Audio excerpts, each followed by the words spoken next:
And the last speaker this session is Warren Mundine, commentator, author, and now host of a great new show on Sky. Please make him welcome.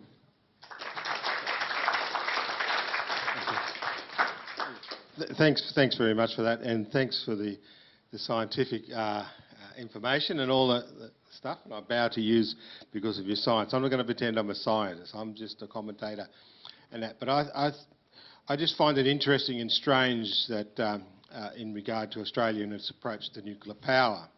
I'm basing my talk today on two papers I put out, one on the 23rd of October in 2017, and the other on the 29th of March 2012, in regard to listen to the science and step into the nuclear age. Nuclear science is just that. It's science. When Australia makes decisions about mining and export of uranium or the development of a nuclear energy sector, we need to make them based on evidence, not on emotions.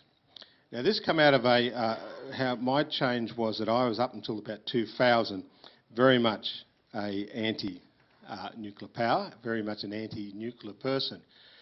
But then through meetings with ANSTO and work that was being conducted out there mainly for nuclear medicine, a question was put to me about, okay, why am I against all this stuff? And is it emotion or it is actually science? And when I sat down and actually went through the steps, you know, I may look very young and sexy, but I actually was born in the 1950s.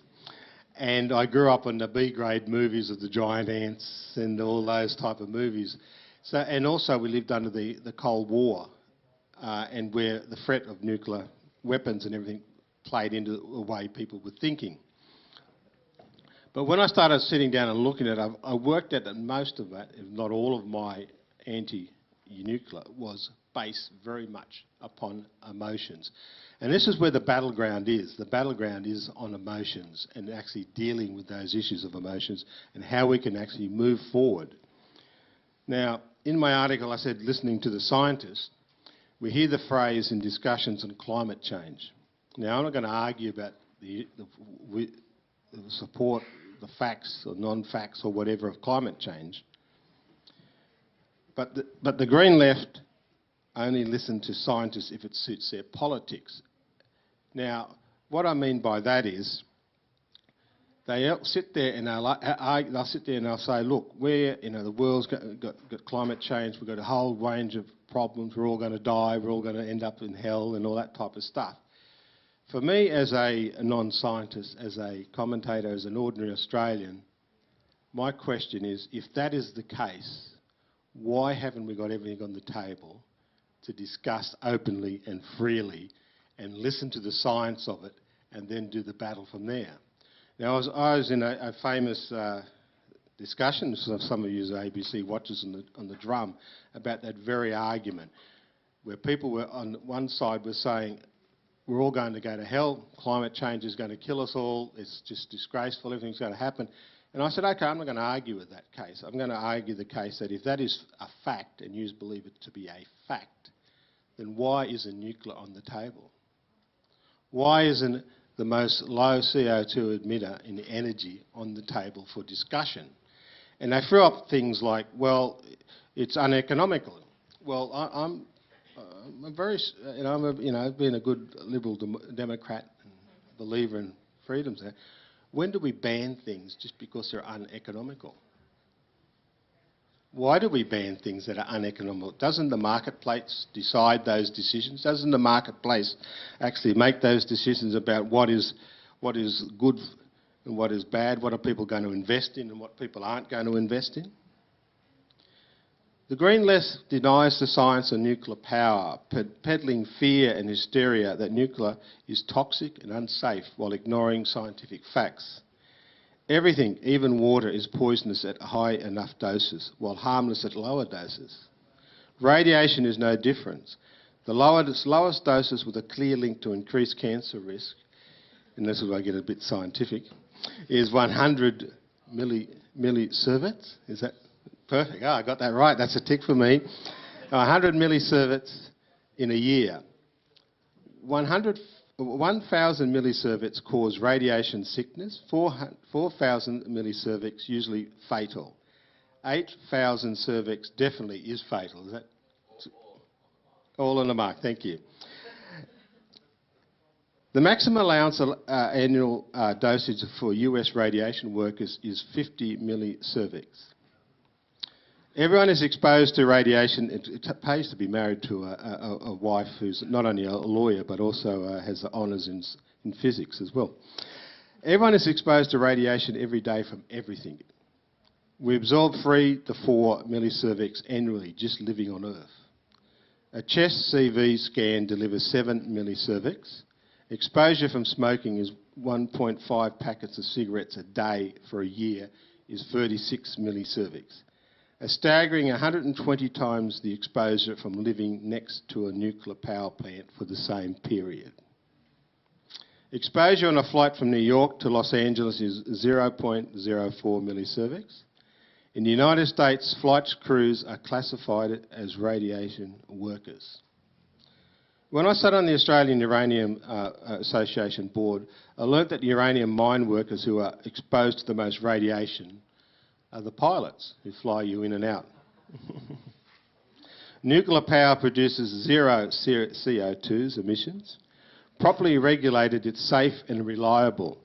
Nuclear power has operated for over 60 years in over 30 countries with 449 nuclear power plants today, producing more than 10% of electricity globally without incident. When was the last time you heard of a nuclear failure in France?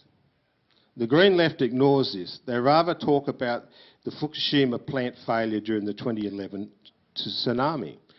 Fukushima was caused by incompetence and mismanagement. The accident was preventable. The plant's owner failed to prepare for known risk. No other Japanese nuclear power plant failed during that tsunami. Nuclear plants are designed to safely withstand earthquakes and other disasters. They've done so for decades. Examples including the devastation of the 1995 Kobe earthquake and the 1999 Taiwan earthquakes. Fukushima shouldn't have happened, but with an immediate response, most harm was mitigated. No Fukushima plant workers died or experienced radiation poison. Of more than 20,000 workers, 167 were exposed to over 100 millisieverts. And of more than 150,000 evacuees, a small number may have received dosages above 100 millisieverts. Many residents can now return to the evacuated area. Some have to live with elevated background radiation of up to 20 millisieverts per year. This would reduce with further remediation, but in the meantime is within safe limits. Put another way, levels are 5 to 7 times higher than normal, so spending one day in these areas is like spending a week in Tokyo. Nuclear is one of the most highly regulated industries in the world, with safety precautions disproportionate to actual risk. The Green Left exploits this for alarming purposes. Evacuations and people in plastic overalls with Geiger counters means it must be bad. Actually, it's extremely precautions. The Green Left also ignores scientists on gas extraction, making exaggerated and false claims about fracking and unconventional gas. They should listen to the scientists. Australia's emissions are 1.3% of global totals. Finkel had testified the impact of Australia's emissions on global climate is virtually nothing. He justified Australia taking steps to reduce emissions with an analogue that individual votes don't impact election outcomes and people still vote. Sure, but people don't pay to vote. The Paris targets won't stop global average temperatures rising by over 2 degrees Celsius. The critical threshold. Paris is just a start with meaningful reductions to be achieved for far more ambitious targets to be agreed in the future by other people. So Australia's approach to spend billions, move to more expensive, less reliable electricity, suffer climate change anyway, a more adept analogue would be paying to vote for candidate A with candidate B well on the way on a track to win. It's madness. We should listen to the scientists, embrace nuclear power and ignore the Green Left scientific deniers. I believe Australia, with all its regulations, can be a well-rounded nuclear industry, from extraction to exporting to bringing back the nuclear waste into safer areas, and also dealing with other issues of nuclear power and nuclear medicine. Thank you.